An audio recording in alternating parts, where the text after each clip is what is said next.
Hey, everybody, welcome to Bible study. Glad to see each and every one of you on tonight. Appreciate you guys for being here.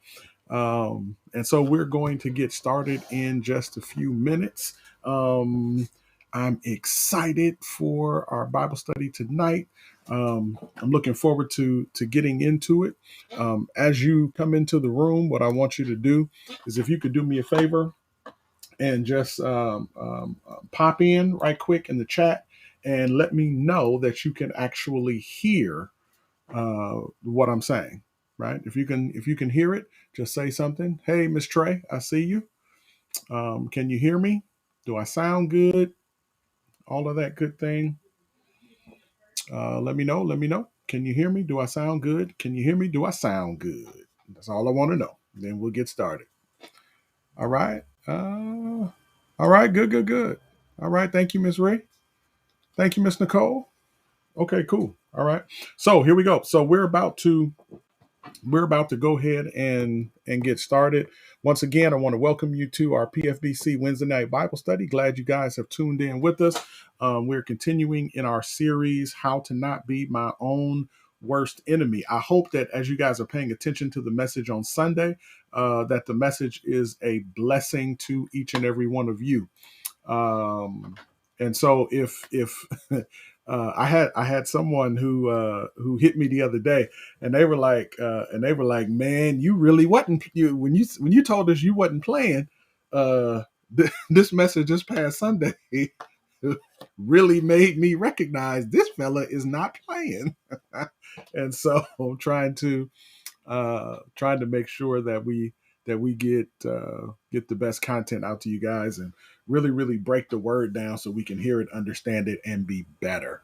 All right. So here's what I want you to do. We started with this series, How to Not Be My Own Worst Enemy.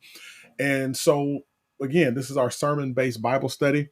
Um, and so what we're going to do is we're going to dive back into it, because there's a few things that I left out on Sunday that I really wanted to say and point out. And so we're going to dive into it tonight. And I want to kind of help us see the scriptures and see some things that we need to do from a slightly different vantage point. I think this is going to be helpful. Actually, I think it's going to be really helpful to many of us who struggle with our tongues. In fact, just right quick, how many of you out there just listening, tuning in right now, how many of you actually do struggle with your tongue? Struggle with what you say, not having complete control of it all the time. Anybody out there? How many of you struggle with your tongue, with your speech? You a Christian, but you don't always sound Christian. So all right. Anybody out there? All right. Miss Nicole said no comment. Okay. All right. Miss Trey said yes. All right. Miss V, yeah, I see you. Okay, got you. All right, so this is going to be this then is going to be helpful. So you might want to tag somebody else in, somebody with a horrible mouth. You might want to tag them in tonight. All right. So here we go. James chapter 3. Okay, let's head over there. James chapter 3. All right, James chapter 3. And I'm going to be reading from the NIV version, I believe. James chapter 3. Once again, thank you for joining in. And want to remind everybody we are testing, right? We are testing. So hopefully next week, I was working on it this week, but I didn't quite get it finished. So next week, we're going to try another thing where I can share my screen, and I'm going to bring in I'm going to introduce you guys to PowerPoint. And so we'll do our studies through PowerPoint and see how that goes. And then after that, I'm going to try to connect a handout to it so everybody can have a handout. We'll have PowerPoint, and we'll be looking like a classroom up in here in a minute. All right. So here we go. James chapter 3. And so we'll read through it one time and then I'll come back and then I'll highlight some things. So it says this: we all stumble in many ways. If anyone is never at fault in what he says, he is a perfect man, able to keep his whole body in check. When we put bits into the mouths of horses to make them obey us, we can turn the whole animal. Or take ships as an example. Although they are so large and are driven by strong winds, they are steered by a very small rudder wherever the pilot wants to go. Likewise, the ship is a small part of the body, but it makes great boasts. Consider what a great forest is set on fire by a small spark. The tongue is also a fire, a world of evil. Among the parts of the body, it corrupts the whole person, sets the whole course of his life on fire. Wow. And is itself set on fire by hell. It's a cold piece. Verse 7. Uh, all kinds of animals, birds, reptiles, and creatures of the sea are being tamed and have been tamed by man, but no man can tame the tongue. It is a restless evil full of deadly poison. With the tongue we praise our Father and Lord, and with it we curse men who have been made in God's likeness. Out of the same mouth come praise and cursings, my brothers. This should not be. Can both fresh water and salt water flow from the same spring? My brothers, can a fig tree bear olives or a grapevine bear figs? Neither can a salt spring produce fresh water. All right. So this is James' uh, monologue, if you will, on the concept of the tongue or the mouth. Right. He's talking about us speaking, how we speak. And how we use the mouths that God has given us. And so if we come back up to the top, I want to kind of walk this down and break it down in a little bit smaller fashion, because that's a lot. And by the time you read it, especially if you have an issue talking, an issue with your mouth, an issue controlling your tongue, um, you'll probably feel pretty bad as we go through it. And you probably feel pretty bad anyway, even if we slow it down. But there's hope. Okay, here we go. So James says this: we all stumble in many ways, right? So here's the first part. Here's the first part of the great equalizer, right? Because the tendency is for people who have more difficulty with their mouth than other people, the tendency is that people who have more control of their tongue, sometimes we got to be careful of one-upsmanship, right? We have to be careful of making people feel bad because they still have a struggle that we don't really have. And so, and the way that we deal with that is in the first verse. James tells you before we get into this, he says, we all, right? Underline that word all. James says, we all stumble in many ways, right? Is what he says. We all stumble in many ways. And then he says, if anyone is never at fault in what he says, he is a perfect man, able to keep his whole body in check. Here's what James just said: don't ever think that you're better than somebody else, because the reality is, even though somebody may have a huge issue with their tongue, your tongue is not too saved either. Right? All of us have heathen tongues floating around here, is what James is getting at. And how do you know? Because James says, if you're still sinning, right? If you still have a sin life, if you still sin somewhere in life, he says, what comes with that is a bad mouth, is a bad tongue. Because the reality is, he says this: if I were able to tame my mouth, if I could just get my mouth together, James says, your body would follow, right? If anyone is never at fault in what he says, he is a perfect man. right? And so what James is doing is he's using the tongue as a measuring rod. And what he's saying is, like, nobody could ever look down on someone else for their struggle, especially again if their struggle is they're trying to get their mouth together. Like, we cannot look down on each other because we struggle speaking. Like, we can't, because the reality is, see, here's the thing: I may not cuss, but I may gossip though, and I may not gossip, but I may throw shade, right? And I may not cuss you out or gossip, but listen, my sarcasm game is on point, right? And so I may not cuss, I may not swear, I may not take God's name in vain, but listen, my disrespect game,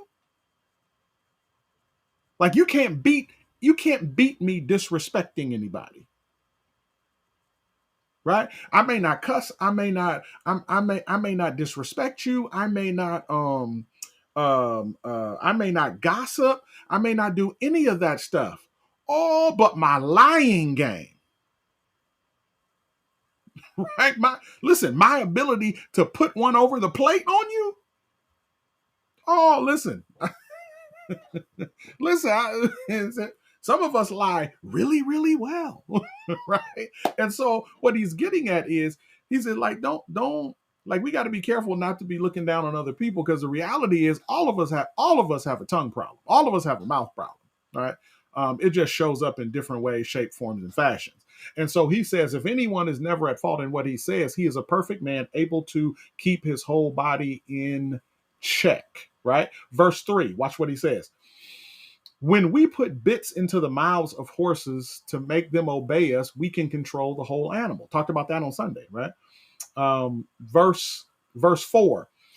Or take ships. Okay, and I want to slow down here. I want you to underline some stuff. Watch this. Take ships as an example. Although they are, and I want you to underline these next two words: so large, right? Although they are so large and they are driven by strong winds, they are, underline this word, steered. Okay, steered by a very, underline this, small rudder, wherever the pilot wants it to go. Did you get that? You missed it. I give it to you again. Watch this. He says, take for example the ships, right? When you look at a ship, and he says, although they are so large, and you gotta listen, pay attention to what the author is doing. The author is comparing and contrasting, and he does this with a series of words. He says, although the ships are large, right? He's drawing our attention. He wants us to see the largeness of the ship. He wants us to see the bigness of the ship. He wants us to see the immensity of the ship. And he says, even though the ship is large and huge, it's a major, this major hunk of metal, right? He said, or back then it was wood. He says, although they are so large and driven by strong winds, they are steered, right? Again, steered. They are steered by a small, right? Small rudder. See, small. So he's contrasting large with small. This large ship is controlled by something small. And not only is the large ship controlled by something small, it is steered. In other words, the small thing steers this whole big thing, right? So you have something that's about you have I don't have nothing around. So you have something. This is my little earplug. So you have something this small, right? And picture something like this small, moving an entire house, right? Is what he's saying, which means this, right? Which means this, and I want you to understand this. Your tongue, right? And write this down somewhere. Your tongue, he says, it is steered by a very small. No, he says it is steered by a very small rudder, wherever the pilot, underline this, wants it to go. Right. So your tongue, my tongue, our tongues are directors. Okay, let that sink in. Our tongues, our are directors. I know, Miss Trey, I got to get better props. Our tongues are directors. Okay. What does a director do? A director tells something what to go or what to do, where to go or what to do. That's a director. And so what James is trying to help us understand is that your tongue is a director. Your tongue directs your tongue literally directs your life, right? Where you're headed in life, you're headed there because of your tongue, according to James. Because your tongue is a director. Notice what else he says. Verse 5. Likewise, the tongue is here's our words again, small, right? Notice what he's doing. Small part of the body, but it makes great, right? Underline that, boast. So small part, but big boast. Small part, great boast. Small part, great boast. Consider what a great forest, right? So now he wants us to picture a forest, the vastness of a forest, the largeness of a forest. He says is set on fire by a, underline, small spark. Okay? Small spark. So in other words, watch this, our tongue is small but has big influence. Okay? The tongue. It is small with big gargantuan influence. Okay? James says you can take a spark out to the forest and you can light a spark. And listen to me. And we're familiar with this in California, right? Because we got fires all the time. James says you can go out in the forest, light a spark, hit a spark, and you hit that spark, and you have a whole forest that catches on fire, right? Messes up everything, messes up the state, people dying, people losing homes, insurance companies going bankrupt, like all type of stuff. And it messes up stuff for years. For years, right? It messes up the weather. Everybody's breathing in this stuff that's not good. It's messing up visibility for everybody. It's dangerous to be over there. People end up homeless. People get their money messed up behind all of this stuff. Everything burns down. It burns down people's valuables, right? Like when you think about all of that stuff that happens when you have a forest fire and that thing kind of gets out of hand, James wants us to understand that the same devastation in life is also caused by the human tongue. So the tongue and the tongue, like the tongue is not huge and big. Tongue is real small, right? But literally, it has the ability to set everything on fire and mess it up for everybody. That's the tongue, right? That's the tongue. And so he says this. Verse number 6. He says the tongue is also a fire, right? A world of evil. So write this down.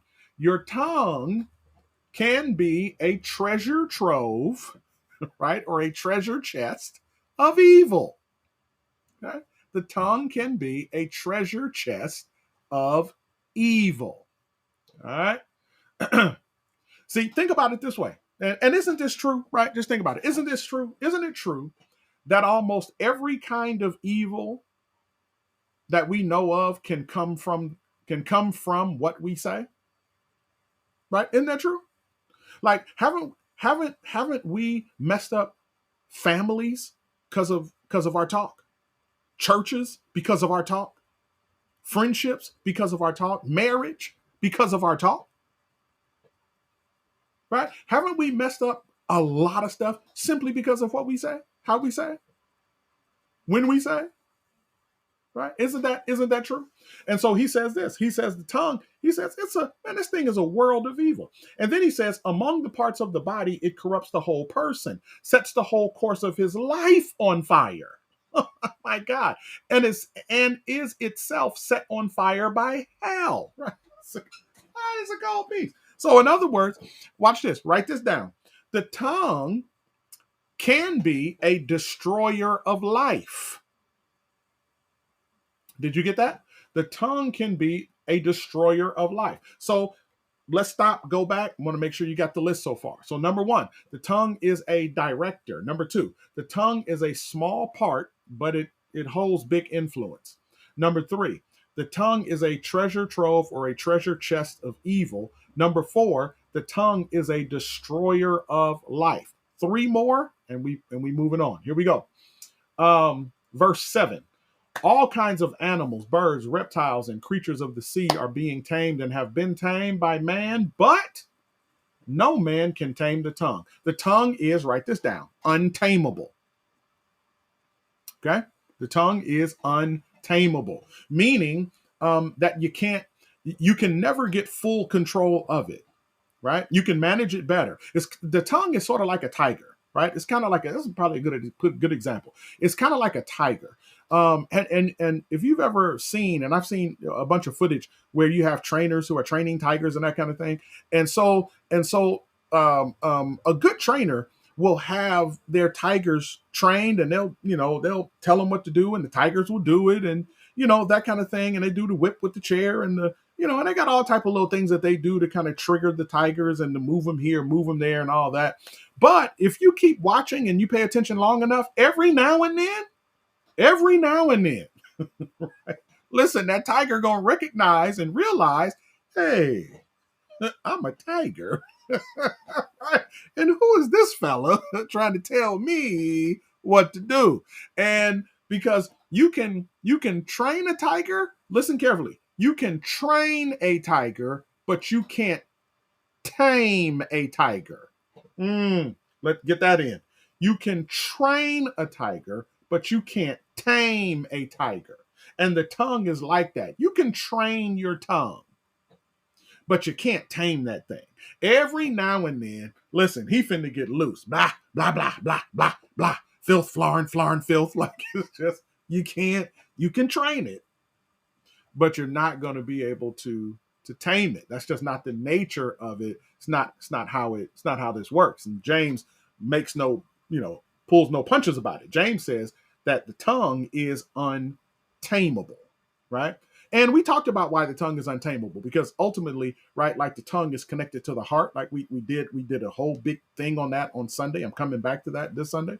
But James lets us know that the tongue is untamable, and ultimately it's untamable because the tongue is connected to the heart. And Jeremiah says that our hearts are beyond cure. And so if our hearts are beyond cure and our mouths are connected to our hearts, hence that is why the tongue is untamable, because the hearts can be better, but they don't get cured.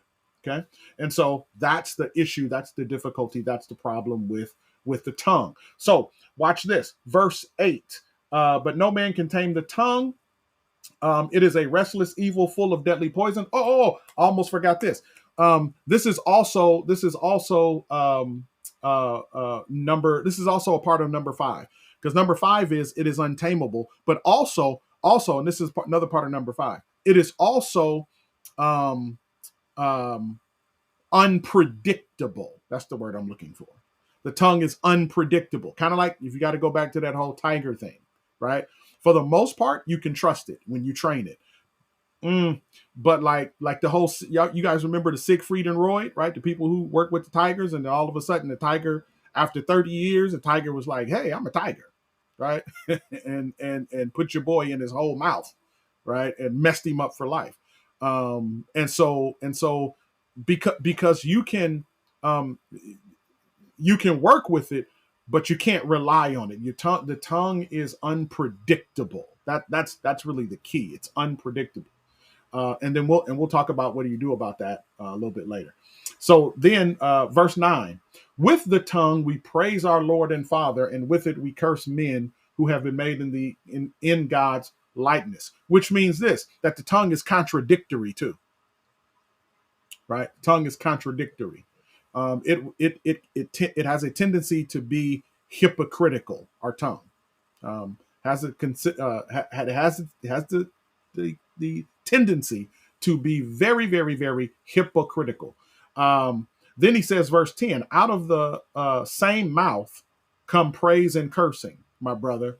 This should not be, right? That's that contradictory stuff. Can both freshwater and saltwater flow from the same spring? And like I said on Sunday, right? Like most of us don't understand this because we don't live in the country. We don't live in areas where we get our waters from springs and, different water sources like that. But this is a very, very, very big thing for the people who lived in this day and time because they didn't have spigots that they could go to and cut the water on and the water came out. No, these people got their water from particular sources and they had to be very, very careful about where they got their water because just going and getting, raw water flowing somewhere, you got to make sure that this water is drinkable. You have to make sure that it's not filled with, all kind of stuff. And then you have to make sure that it's not salt water or brackish because you'll fool around and kill yourself drinking salt water or brackish water. And so for them, when you went and got some water that was fresh water, listen to me, where you go to get fresh water is in a completely different place from where you go to get salt water.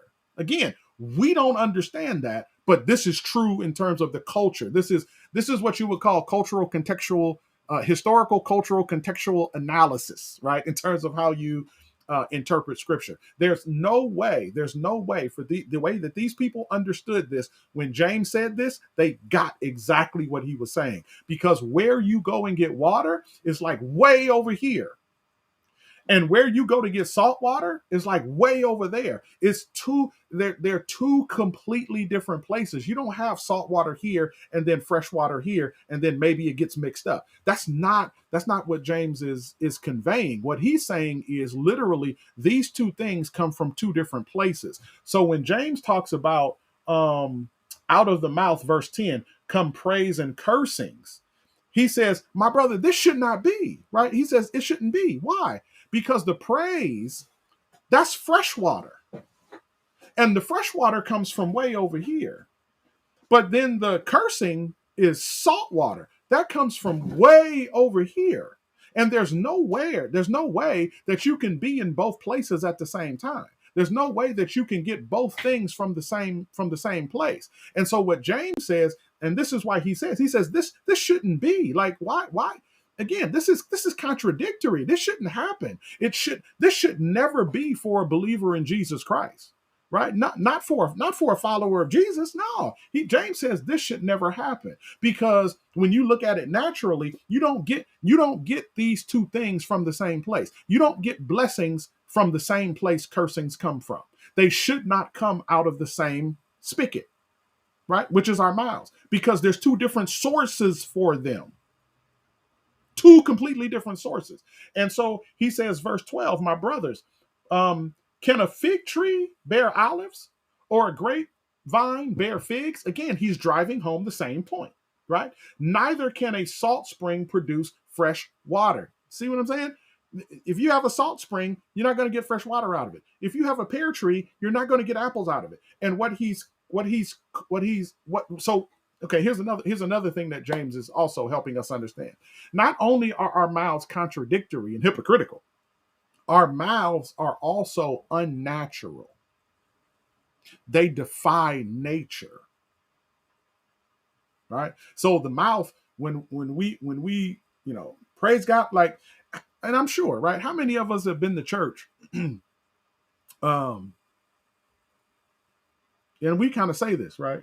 You be in church, you be in there praising God, and folks lifting their hands and dancing and shouting and hallelujah, thank you, Jesus, hallelujah, right? And then somebody step on somebody's toe, right? Filth, flooring, and filth. James says, wait a minute. right. And what James wants us to do is he actually is pushing us to pick, right?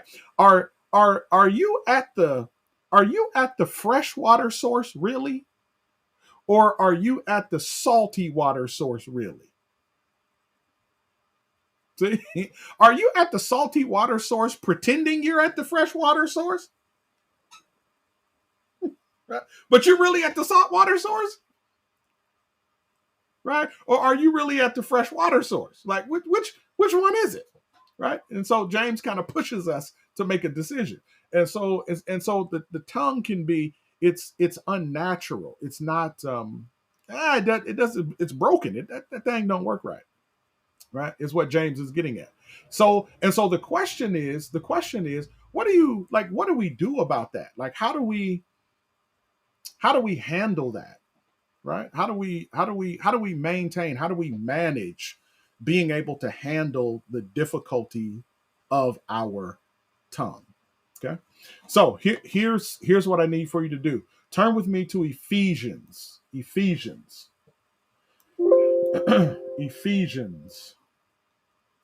chapter 4, right? Ephesians chapter 4. Okay. Um, I want to show you something. Ephesians chapter 4. Hmm.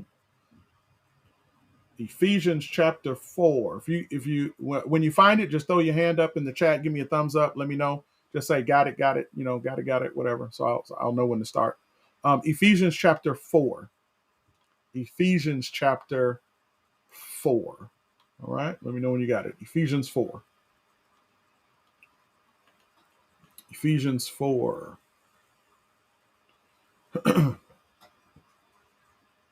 Hey, Miss Topaz, good evening. Welcome, welcome. Ephesians chapter 4. You got it? Okay, good. I see the thumbs up coming in. Good, good, good. Okay, so here we go. Pick me up. Ephesians 4, pick me up at verse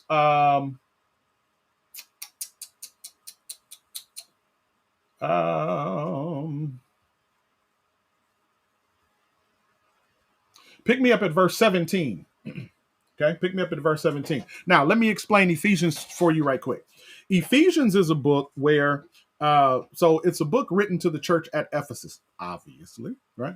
But the way that the book is constructed, it's constructed in two parts.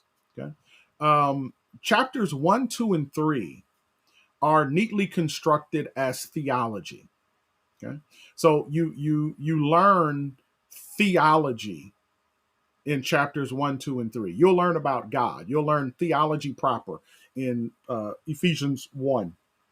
And then you'll learn Christology also, right? Which is about Christ. You'll study about Christ. And then you'll learn about pneumatology, which is the study about the Holy Spirit.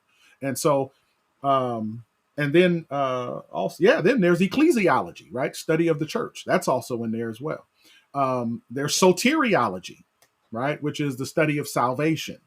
And so there's a bunch of different theological, um, uh, doctrinal things that are packed into Ephesians chapter 1, chapter 2, and chapter 3. Starting in chapter 4, though, chapter 4 switches from theology to practicality, right? And so we move from doctrine to practice. And so it's almost as if Paul is saying, um, be, here's how you should think and believe.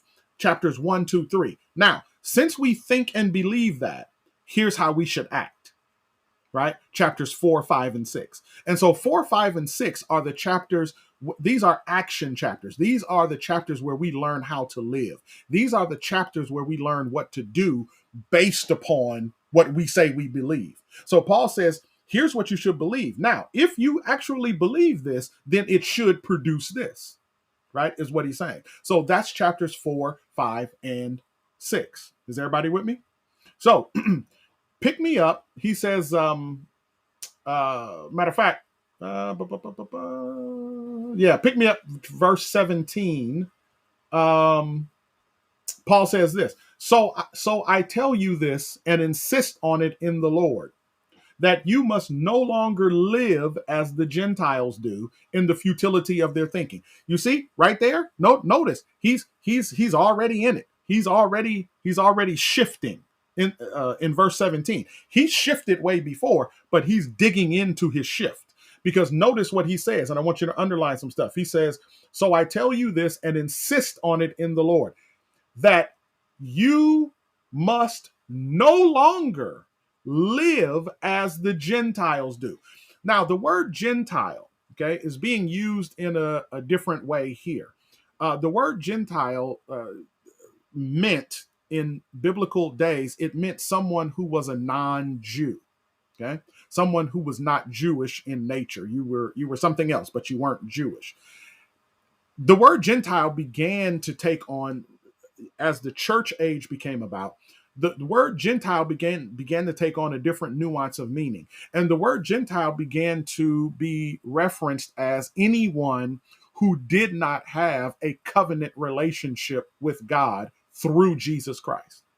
Okay, so if you were not, so in other words, if you wasn't saved, right, they would refer to you as Gentiles, right? Whereas before, when the revelation was only about being Jewish and the Messiah was coming and the Messiah had not came, if you were a Gentile, it simply meant that you were not a Jew. You were not in covenant fellowship with God through the Jewish line. But after Christ had come, the word Gentile took on a different meaning, which meant that, if you didn't have a covenant relationship with God through Jesus Christ, you were considered a Gentile. So he says this, verse 17, I tell you this, and I insist on it in the Lord, that you must no longer live as the Gentiles do. In other words, he's talking to people who are saved. He's talking to Christians. And in talking to Christians, he says, you guys have to stop living like people who don't have a covenant relationship with God. Right? Why? And why would he say that? Because he had a group of people who were living their lives as Christians, but you couldn't tell the difference between them and people who didn't know God. And so Paul says, okay, based upon everything I just told you about this guy Jesus and about, salvation and theology and Christology and so all that stuff that we just learned, Paul says this is how it needs to start looking, right? This is how your lives need to start looking. So he says, so I tell you this and insist on it in the Lord. I like how Paul does that, right? Paul just throws Jesus in there as a little schmooze over, right? He says, and I insist on it in the Lord. I like that. He says that you must no longer live your lives as the Gentiles do, as the unsaved people do, in the futility of their thinking, right? And then he says, verse 18, they are darkened in their understanding and separated from the life of God because of the ignorance that is in them due to the hardening of their hearts. In other words, they're closed off to what God is revealing. They're closed off to the idea of living the way God wants them to live. They're closed off to it, right? Is what he's getting at in verse 18. They are darkened in their understanding and separated from the life of God because of the ignorance that is in them due to the hardening of their hearts. Verse 19, having lost all sensitivity.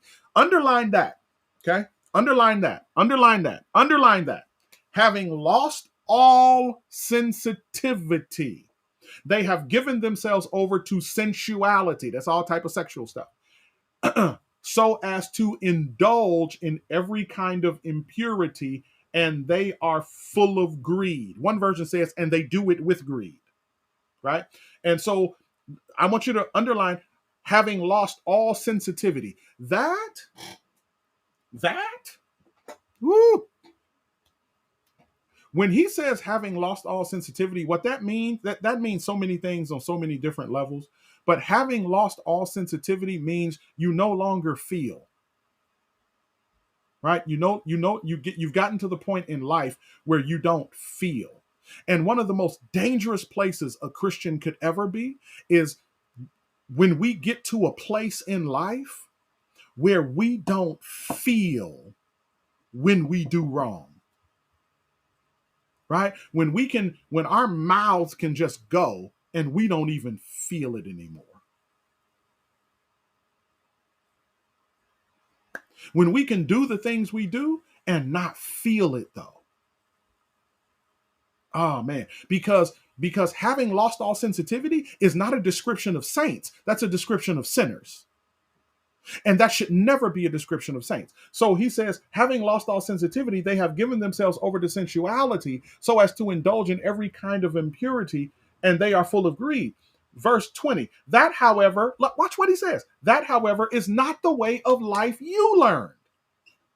Right? This, in other words, that's not how you should be. Right? Our lives should look qualitatively different than how other people's lives who don't know Christ look. So there should, in other words, you should be able to tell the difference between a believer and a non-believer just by watching how we live. Right? Just by that alone is what Paul is saying. Verse 20. That, however, is not the way of life you learned. When you heard about Christ and were taught in him in accordance with the truth that is in Jesus, verse 22, you were taught with regard to your former way of life, watch this, to put off your old self, which is being corrupted by its deceitful desires, to be made new in the attitudes of your mind, and to put on the new self, created to be like God in true righteousness and holiness. Did you get that? Notice when Paul talks about the old self, right? And all of us we still have the old self, right? We do. We still have the old self. If you don't think you got your old self, you are lying to yourself. You still have your old self. But what Paul says is this: the old self and the new self, he words it this way. He says they're like garments, right? They're like garments. In other words, he says the old self, right? So this is the old self, right? So this is the idea. This is my old self, right? So I'm I can't make that bigger. Okay, so this is my old self, right? This garment. This is my old self. Okay, this is how I work. This is how I get down. This is how I function. This is how I talk. Right? It's my old self. But then the way Paul words it is he says, take off the old self. See, and this is a little different than how many of us see our salvation, than how many of us see our sanctification. Right? Our thing is always, I'm working on it. Right? I'm working on something. And I get that. I understand what we're trying to say. But let's just stick with the text. Paul says, take it off. He says, pull it off. Right? He says, pull that thing off. Right? Now, then what you do, right? He says, take off the old self. Then he says, put on the new self. Right? I got to put my new self on. See my new self. Right? My new self. Right? My new self. Right? He says, put on the new self.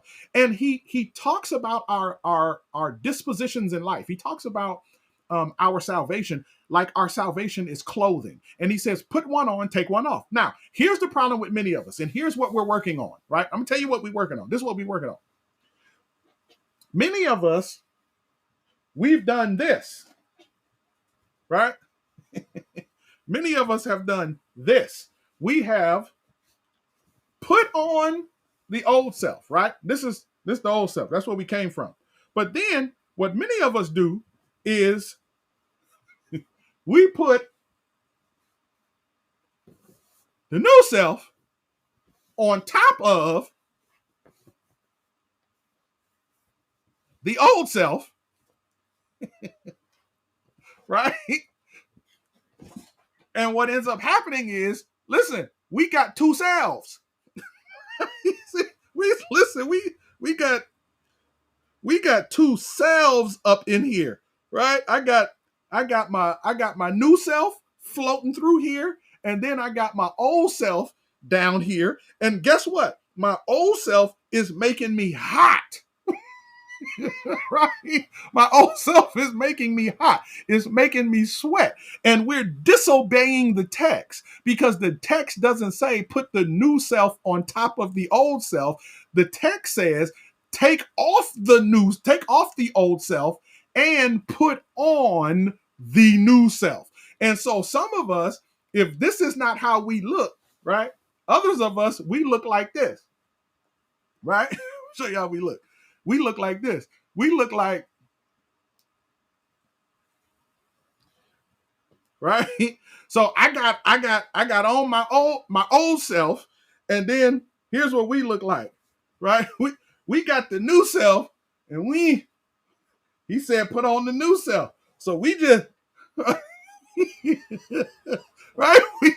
That's what we rocking it like this. Right? So depending on how you see me, depending on how you look at me, that's who you gonna get. Right? so I'm telling you, we're and the way the way Paul words it though, he says, take off the old before you put on the new. Right? And so that's why I'm telling you, that's why we struggling. That is exactly why most people and Christians are funny. I'm telling you, we are funny because here's what we do as Christians. As Christians, we tell people, "Oh, I'm working on it." Right? I'm working on that. But guess what we do? Let me tell you what we do. Guess what we do? If you ask me in 10 years, right? In 10 whole years, if you ask me in 10 years about the same thing, I'm going to tell you the same thing. I'm working on it. I'm still working on that. I'm working on that. And I'm going to tell you why. Because it is impossible, right? It is impossible to merge the new with the old. It's impossible. It's impossible to have both of these on, listen to me, at the exact same time and be okay. Right? It's impossible. You can't, like, this is not a good look. Right? It's not like this, like this. It's not a good look. Right? And this is why the Christian life is frustrating for us. Frustrating. It is frustrating because we're trying to put the new self on the old self, and we're trying to do it without ever slowing down long enough to take off the old self. All right? Now, keep flowing with me. Here we go. And if we ever get the old self off, right, just take him off. Now, it doesn't mean, now you got to understand this, right? Because some people say, well, I took it off, but for some reason, it keep coming back on. Yeah, you're right? You know. But here's what you need to do. Instead of having the old self on and then putting the new self on top of it, what we need to do is take off the old self and then put the new self on first. Because once we have the new self on first, the new self that's what's closest to our body. That's the default. And so the only thing I'm working on is I'm working on taking this off or leaving it off. If I could just take this off for a minute and put this on, trust me, this is coming back, but it can't be the first thing that's on. Right? Hopefully that makes sense. There's a whole practical piece that I need that I can do with that to make it make sense, right, in a very practical way. But I'm kind of hoping and praying that God is translating all of this in your life and in your head, so that when you see what I'm doing, it actually makes sense, right? So he says in verse 25. Here we go, verse 25. He says, therefore, each of you must put off falsehood and speak truthfully to your neighbor, for we are all members of one body. Now, here we go. Here's what I want you to write down. How do you get control of your tongue? Because James just made us feel super bad about what our tongues are and how our tongues function. And so the question is, how do I get control of my tongue? How do I handle my tongue when my tongue is out of control. In fact, how do I stop my tongue from getting out of control? Right? How do I do it? Here we go. Number one, you have to think before you speak. Okay? Let that sink in. You have to think before you speak. Think before you speak.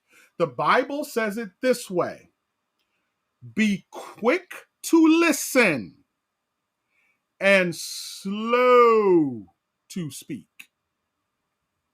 And many of us, we got way too much to say way too fast. One of the things I tell couples all the time is this: listen, don't conclude before you understand. Right? You cannot come to a conclusion before you understand. I get couples all the time, and somebody will be mad at somebody else, and somebody is, this, that, or the other. And I'll ask them, I'm like, well, why are you mad? Well, what did you get mad at? And they'll say, well, blah, blah, blah, blah, blah, blah, blah. And then I'll come back and I'll ask, like, is that what you meant? And the person will be like, nope. And and it's like, wait. So you got mad for nothing, right? Because you concluded before you understood, right? And so the first thing, listen, you got to think before you run in your mouth. Think before you speak. Think. Take some time, slow down, think. Now, what do I mean? I'm going to use think as an acronym. So here we go. T in think stands for truthful. Okay? You want to be truthful. Look at verse 25 again. Now, again, this is Paul talking to believers after he just taught us in chapters 1, 2, and 3 how to believe, what to think, right? He just taught us theology in 1, 2, and 3. And then he starts in chapter 4 with, now this is how you should live. And then we just read the whole piece where he says, don't live like the unsaved people do. Don't do that. Right? And then he walks us down through that whole piece. And then we come down to verse 25, and verse 25 says, therefore, right? Therefore, a conclusionary term.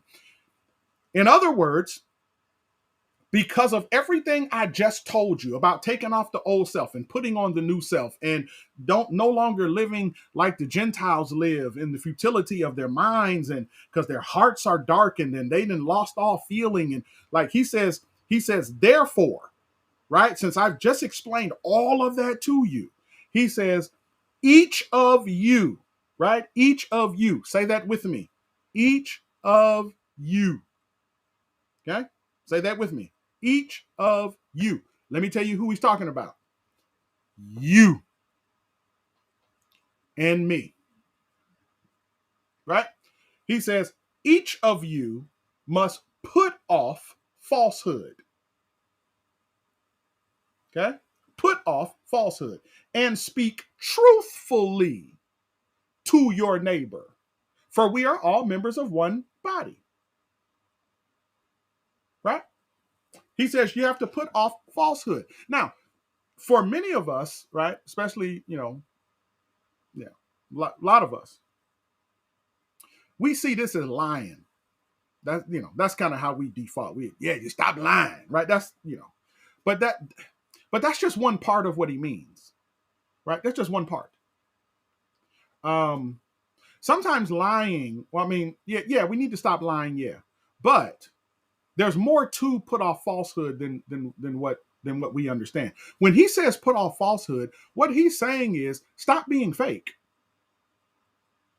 Right? So if something's wrong and somebody says, what's wrong? And then you say, I'm good, nothing.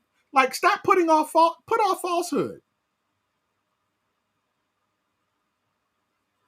Right? Put off falsehood, because there is a problem. This is a push for us as believers to be emotionally authentic, to own how we feel. And he says, put off falsehood and speak truthfully. Right? Speak truthfully. And so there's a way you feel. Say that. There's a way you think. Say that. Right? Now, for many of us, When you hear me say that, what you see in your head is sparks flying. And I'll tell you why in a minute. I'll tell you why you hear sparks flying, right? Why you see sparks flying. The number one reason that we hear or see sparks flying is because one of the most, in order to do what Paul is about to suggest we do through these scriptures, we got to stop being selfish. And there's a whole other piece that we didn't read in here where Paul gets at our selfishness. Because the reality is, if someone speaks truth, I have to honor the fact that's how they feel. I have to allow you to feel how you feel and not be mad because you feel. Right? The same way I would want you to do for me. And so he says, put off falsehood. And the number one reason, let me tell you what, the number one reason we're false and fake is because we're avoiding conflict and we're avoiding pain. That's what we're doing. We're avoiding pain. We just don't want to deal with the repercussions that come from us saying what it is we want to say. That's really the problem, right? And here's what happens. Like this is not a like this is an imperative, is what he's saying. This is an imperative. In other words, this is how we should live. This is not a suggestion. This is how we should live. He says, therefore, each of you, notice, must. He says, must put off false. Now, I want to say this. I don't have this mastered, right? And I just want to say that because when we start getting into stuff like this, the tendency is for you guys to feel guilty because I'm presenting it and I'm presenting it in a forceful way. And just because I present it in a forceful way, the tendency is that you think I have it mastered. I don't.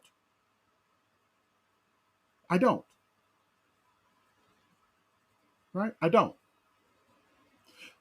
But I can't not teach the text. Right? I got to teach the text. I'm a student too. So he says this because sometimes I'm preaching or teaching and I say something and I'm like, boy, that was good right there. Right? I got to teach myself sometimes. So therefore, each of you, he says, must put off falsehood and speak truthfully. Right? Speak truthfully to your, dang, it's 8:00 already. And speak truthfully to your neighbor, right? Speak truth. In other words, and these two things, and I want you to write this down, right? I want you to write this down. If it's not true, don't say it. Okay? That's the first way you train your mouth. If it's not true, don't say it. If you don't know it's true, stop talking. If you can't verify it's true, be quiet.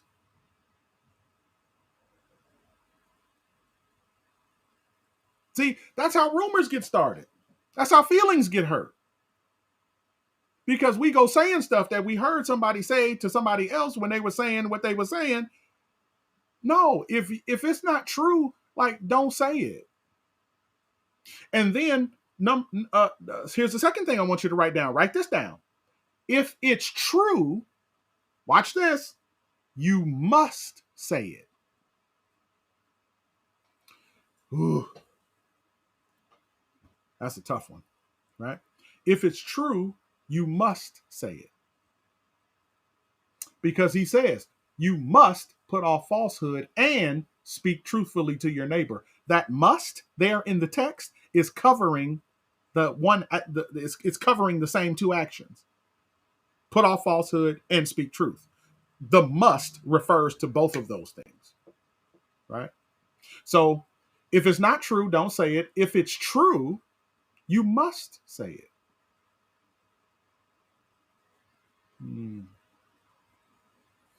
I can already see y'all like, I'll join Coleman next week. Right? Stay with me. I promise you we're going to get through this. Here we go. H, right? Think. H. T is for truthful. H. Is it helpful? Right? Is it helpful? Watch Ephesians 4:29. Do not let any unwholesome talk come out of your mouths, but only what is, underline this, helpful. Helpful. Right? Helpful. Right? For building others up according to their needs, that it may benefit those who listen. And so the question is, if you're going to say something, right? If you're going to let something come out of your mouth, here's a question that, should I say it or not say it? Well, here's a question: is it helpful? Right? Does it help? See, is it helpful? Watch this. And the question is it helpful? And watch the context of it. But only what is helpful for building others up. Oh, so this has nothing to do with it being helpful for me to get something off of my chest. Remember I told you about selfishness? See, is it helpful? And some of us, we've already concluded, well, yeah, it's helping me. It's helping me to get it off my chest. No, that's not the emphasis. The emphasis is on other people. The emphasis is on the person that I'm interacting with. And so the question is, what I'm about to say to them, is it helpful? Is it going to help them? Is it helpful for them for me to say what I want to say? And if not, I probably need to keep it to myself. Well, or maybe I should just tell somebody else. Well, why? Is it going to be helpful for them?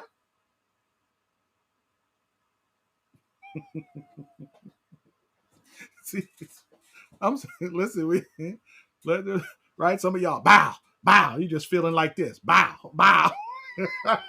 I'm sorry, but here we go. Right? H, is it helpful? And you might want to ask this question, right? What is my true intention? Right? In other words, what am I trying to do? If you're going to say something, you're going to say something to somebody, you're going to share something with somebody, you might want to ask this question: what am I trying to accomplish? Right? What is my intention? Is it just to get somebody told, or is it to help them? Right? Watch what's next. I, T-H-I. I is for inspirational. Same verse. Do not let any unwholesome talk come out of your mouths, but only what is helpful for building others up. According to their needs, that it may benefit those who listen. There's nothing in there about us. Everything in there is about somebody else. And what he says is, and here's the question. Here's the question that you want to ask. If I say what I'm about to say, does it build up or tear down? Right? Does this build up or does this tear down? Right? You're a constructor. You're a contractor, and your words build things, and your words tear down things. Are you doing construction or demolition today?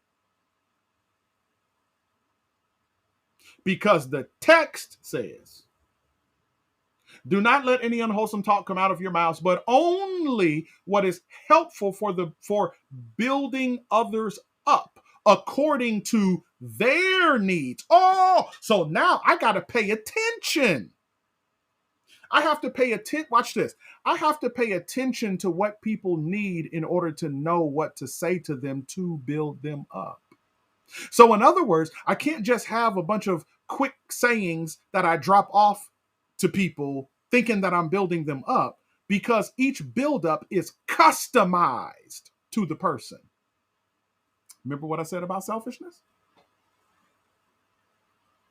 That it may benefit those who listen, right? And then right? N, T-H-I-N. N stands for necessary. Is it necessary? What I'm about to say, what I'm about to share, what I'm about to spout, right? Is it necessary? Okay. Watch what he says. Same verse. Do not let any unwholesome talk come out of your mouths, but only that which is helpful for building others up according to their needs, according to their needs. So the question is, does this need to be said? What I'm about to say, does it need to be said? And is it even relevant to the conversation at hand? Right? So is it necessary? Do I need to say this? Okay. Is what I'm about to say necessary, or could I not say it and have the same effect? Right? That's N. Now, K, last one, right? And we're done. Last one. THINK. Here it is. Is it kind? K is for kind. Is it kind?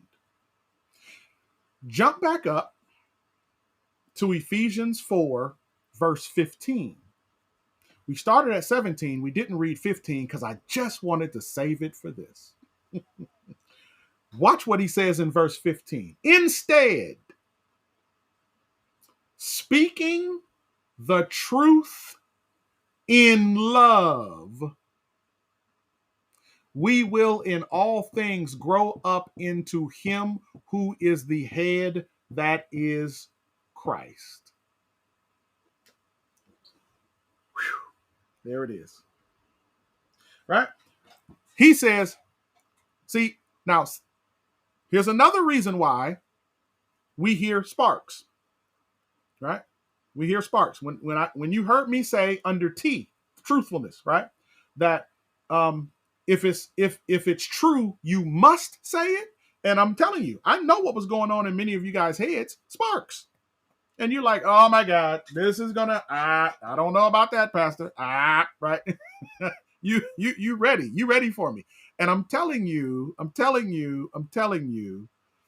the issue is not what, listen carefully. The issue most often, 99% of the time, the issue is not what you have to say. It's how you have to say it. People, listen carefully, people do not tend to object to truth. People object to nasty truth. People object to dirty truth. People object to arrogant truth. People object to judgmental truth. People don't object to truth. People object to how we give truth. And if we could ever master how we give it, you would never have a problem with being truthful. Right? Now, there's a whole other teaching that I need to do on how we need to learn, how we need to hear, right? So because we did all of this from the perspective of the speaker, I need to do something on the perspective of the hearer, but that's another sermon series and that's another day, right? But from the perspective of the speaker, we have to speak the truth, but we have to speak the truth in love. And here's the problem with speaking the truth in love. The problem with speaking the truth in love is that we don't love. That's the problem. Because love is all about the next person. And if I could ever be willing to get out of my feelings and ever be willing to give up on my rights and put myself in somebody else's shoes to feel what they feel and to think what they think and to understand what they understand and how they understand it, I could move myself, because I still got to tell them this truth, but I could move myself and present it in a way that just may be helpful for them, because I'm giving it to them in a way that is kind. Right? And so here's the question you want to ask about K, right? Here's the question. How would I want someone how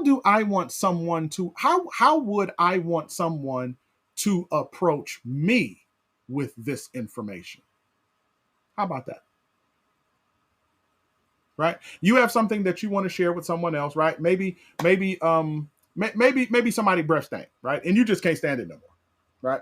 And you feeling bad for them because they going around, and then you see people kind of doing this, right? And you got to tell them they breath stink, right? Now, there's a couple ways to do that, right? You can say, your breath stink, right? That's the way to say it, right? Um, but no, just how would you want someone to tell you your breath is humming, right? What's a good way, right? Sometimes you can do that without words. Sometimes you just pull out a piece of gum and then start chewing on it, and then hey, you want a piece, right? And then if they say no, no, no, no, no, no, then you could say you might need a piece, right? You just told them they breath stank, but you did it in such a nice way, right? And they will recognize that, oh, you tried to do it in such a way where you didn't even have to bring up stinky breath, right? You tried that, and then I shot you down because I can't smell my own breath. So, you know. So again, the question is how do I want someone to approach me with the information that I'm going to approach them with? And once I extrapolate that, once I understand that, we just might make some headway in this, right? And get control of our tongues. And guess what? When we get control of our tongues, James says, you start to get control of the rest of your body too. So getting control of your tongue is not just about your speech. Getting control of your tongue is about getting control of your life.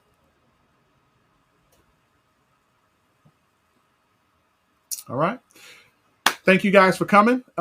Give me a few minutes. I know we're a little bit over 15 minutes. So if you have any questions, just type out the word question and then put your question next to that so I know that it's a question. And then we'll take questions for just a few minutes, and then we'll pray and let everyone go. Appreciate you guys tuning in tonight. Hopefully this was a blessing to each and every one of you. And so if you have any questions for me, just type out the word question and then put your question next to the word question, and I'll answer it. Make sure it's on topic though. you know, like, like don't be asking me about, you know, uh, eschatological projections. I don't know. right. Right. Um,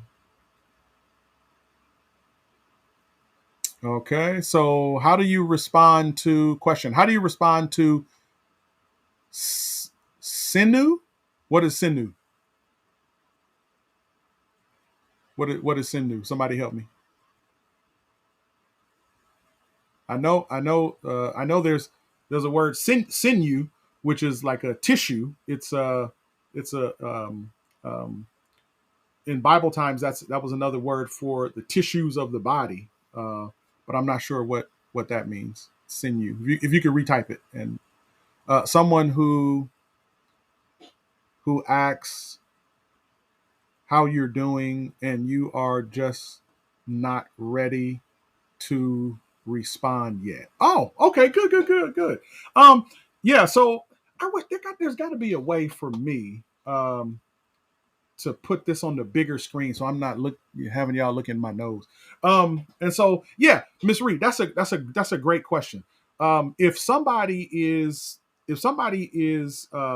asking you something and you're not ready to talk about it, just say that, right? Because that's truthful.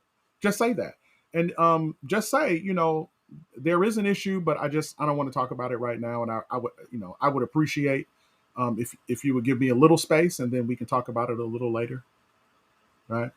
That's always appropriate, rather than just saying nothing, right? Because oftentimes what will happen is this: depending upon where people are emotionally, once you say nothing, they check out. And then when you come back with something, you're going to cause a bigger problem because they're going to call you on, well, I asked you and then you said, but now it's something, right? And so now we're on a whole different argument. So yeah, if someone is doing that and they're asking, hey, what's going on? And you don't feel like talking about it, just say, you know, um, I got an issue and I need some time to process it. So if you can give me some time, think about it, I'll come back and then I'll share with you what's going on. Right. That's always appropriate. Okay. Um, any other questions?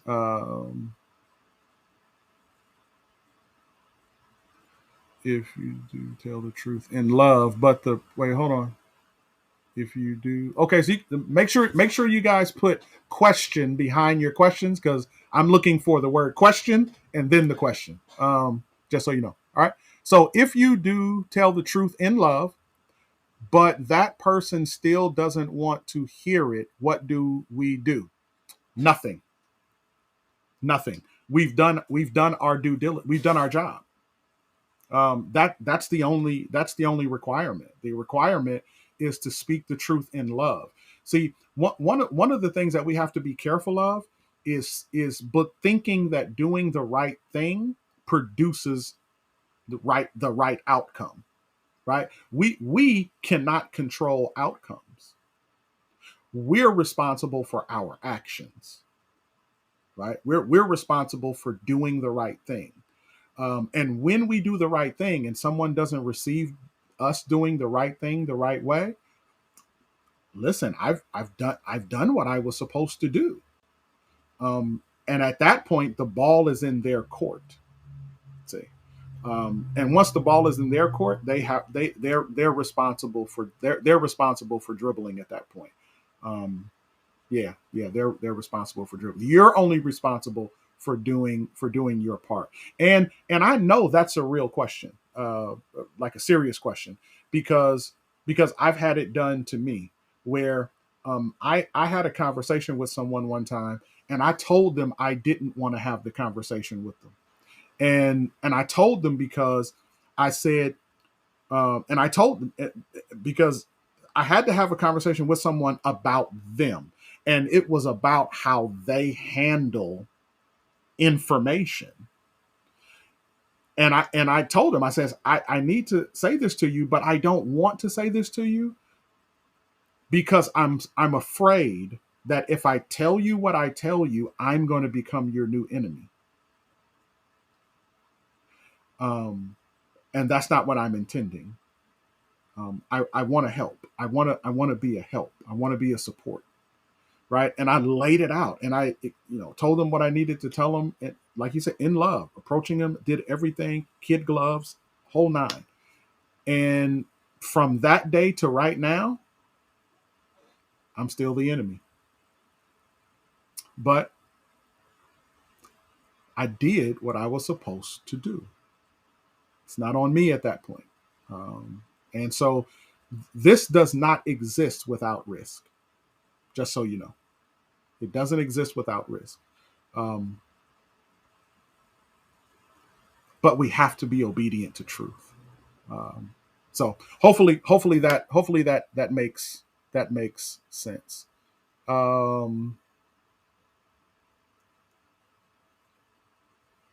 um, Someone who asks, "How are you doing?" Oh, no. Okay. I'm too far down. Okay, here we go. Miss Loretta, you are welcome. Thank you for tuning in.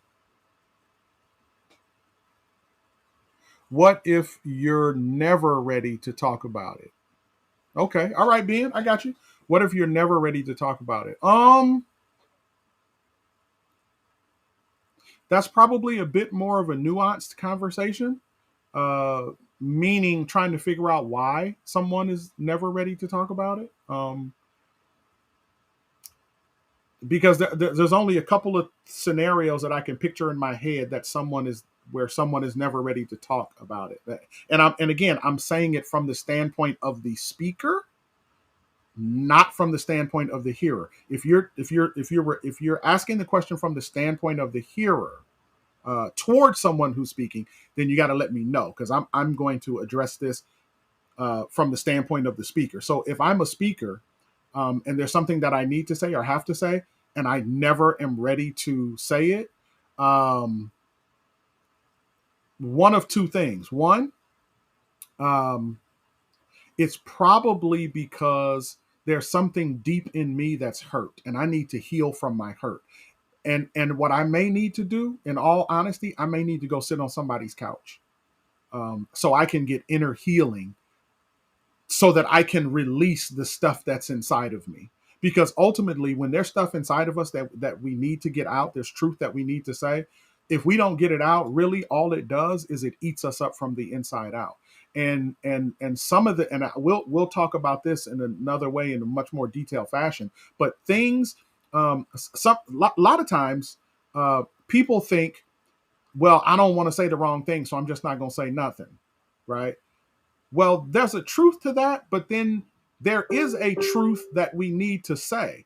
And if there's a truth that we need to say and we don't say it, what ends up happening is that we end up swallowing that stuff, and when we swallow it, it turns into resentment, anger, and a bunch of other stuff, depression. It turns into other stuff that we really don't want to deal with. So if a person is never really willing to talk about it, one is probably because there's some deep hurts there, and they need to probably sit down with someone and to work through those hurts so that they can release it. The only other thing I could think is that they're not mature. And it's time to, at that point, they need to grow up. They need to mature, and they need to be able to trust God to do the hard thing that God is requiring of them to do. Because again, like I said, it's not a suggestion. It's more of an imperative, that we speak the truth, in a loving way, right? And so however we need to get ready, we do need to get ready. Sometimes it's good to get a accountability partner, someone else, and practice, right? So there's nothing wrong with that, right? Sometimes you need to practice on somebody. Sometimes you need to pull somebody to the side and say, hey, I got to have a conversation. I don't know how to say this. Let me say it to you how I'm thinking about saying it, and then you tell me what you think about what I said, and then you practice on them, right? And then they'll tell you, And so again, sometimes it's because it also could be I don't know how to say it thing too. So accountability partner may come in handy with that. So hopefully that helps. Um, okay, question. Man, I got to figure out a way to make this bigger. Oh, hey, I can enlarge my screen. Woo, Jesus, there we go. When you know you have to say something to someone, how do you bring up the matter without the person checking out after you ask the question or comment? That's kind of hard. That's one of those risky things that we deal with when we approach this. But there are a couple of things that we can do in preparation. One is, like I said, practice. Two is set them up, right? And normally that we see that as negative, but I mean it in a positive way. Set them up, right? And what I mean by set them up is just tell them that I want to have a conversation, and what I'm going to say, or so no, so let me switch it. Here, this is a better way. This is a much better way. Is to let someone know that you want to have a conversation with them, set up the time to have the conversation, and give them a heads up of the topic. That's a much better way. Why? Because, and guys will understand this, what guys hate is when his woman says, we need to talk. You say that to a dude, listen, eyes in the back of the head. I'm done. I don't, we hate that, right? And here's why. Because contrary to popular belief, nobody likes to feel, nobody likes to be ambushed, or to feel ambushed, or be surprised. And so one of the ways to kind of preempt that, people checking out, is give them a heads up. I want to talk to you about this, right? And don't go into it, just give them the topic, right? I want to talk about how terrible of a friend you are. No, I want to talk about how we can be better friends, right? And then, right? So you want to make sure you do that right.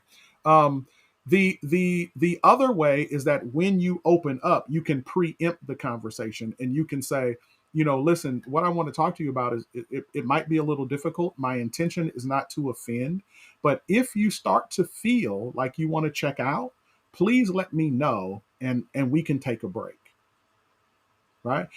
Why? Because again, it's all about being able to honor the person and the dignity of the other person. And it's hard to dislike when other people give you respect and dignity, right? It's just hard to ignore that. Some people do, but it's just hard to ignore it. So that's a part of the risk that we take, but there is a way to minimize the risk. Okay. Hopefully that helps, Miss Trey. All right. Um, all right. So that's the only questions that I see. All right. So listen, let us have a word of prayer. If I missed any questions, send them to my email, pastor@pfbc1.net, and I will try to answer if I missed anything. I don't think I did, but if I did, just send it to my email, pastor@pfbc1.net. Um, Yeah, Nicole, that's good too. Nicole says, I was told to go outside the regular setting, like go for a walk. Yeah, Nicole, that's brilliant. One of the things, and I will say this, especially for couples, listen to me carefully. Never knew how important this was, but it's important. What you want to do, if you have to have a difficult conversation, don't have that difficult conversation in the same place that you do intimate things with each other, right? Don't do it. Don't do it in the same place where you share happy moments. If you have to have a difficult conversation, find a place, right? Create a place for conversation. And whenever you have to have difficult conversations, go to that place. But don't let your bedroom be that place. Don't let, you know what I mean? Like, if you got a special tree, you know what I mean, that y'all hang around, don't go to the tree and get in an argument. Reserve that for your happy time, special time. So, and it just does something different in the minds of people. Again, getting people out of their environments sometimes changes the attitude of the conversation. So, Nicole, you are 150% right. Yes, ma'am. That's brilliant. All right. So here we go. Let us pray. Our God in heaven, we thank you for blessing all of us to be here tonight. I thank you, Lord, for each and every person that chimed in tonight. I thank you for all of the questions that have been asked. And God, I just thank you for your lesson. Thank you for teaching us through your word. Sometimes your word is difficult, Lord, to adjust to discover, to learn, to know. And even when we know it, it's just hard to do sometimes. Like all of us still have the old self hanging around and the new self that we're trying to put on. And so, God, I'm just asking that you would help all of us make the proper switch tonight. That we put on the new self, and then deal with the old self second. And so, God, I pray that you would help us to get control of our tongues. I pray for the sermon series that we're in, how to not be my own worst enemy. And I'm asking, Lord, that through this series, through the dynamics of this series and the Bible studies that come with it, that you would literally teach us, because many of us have never had it, but teach us how to be our own best friend. And God, I ask that you would do it all in Jesus' name. Amen. All right. Thank you guys for tuning in. I love you guys. I promise I do. I'll see you guys on Sunday. And I'll see you on next Wednesday. Fellas, I will see you guys tomorrow night, 7 o'clock, right? Put your spiritual thinking caps on. We got a long way to go and a short time to get there. All right. I love you guys. I'll see you later. God bless. Bye-bye. We're going into the lab.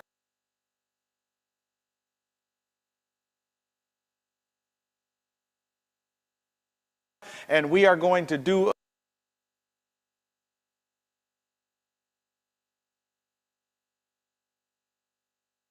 a couple of experiments to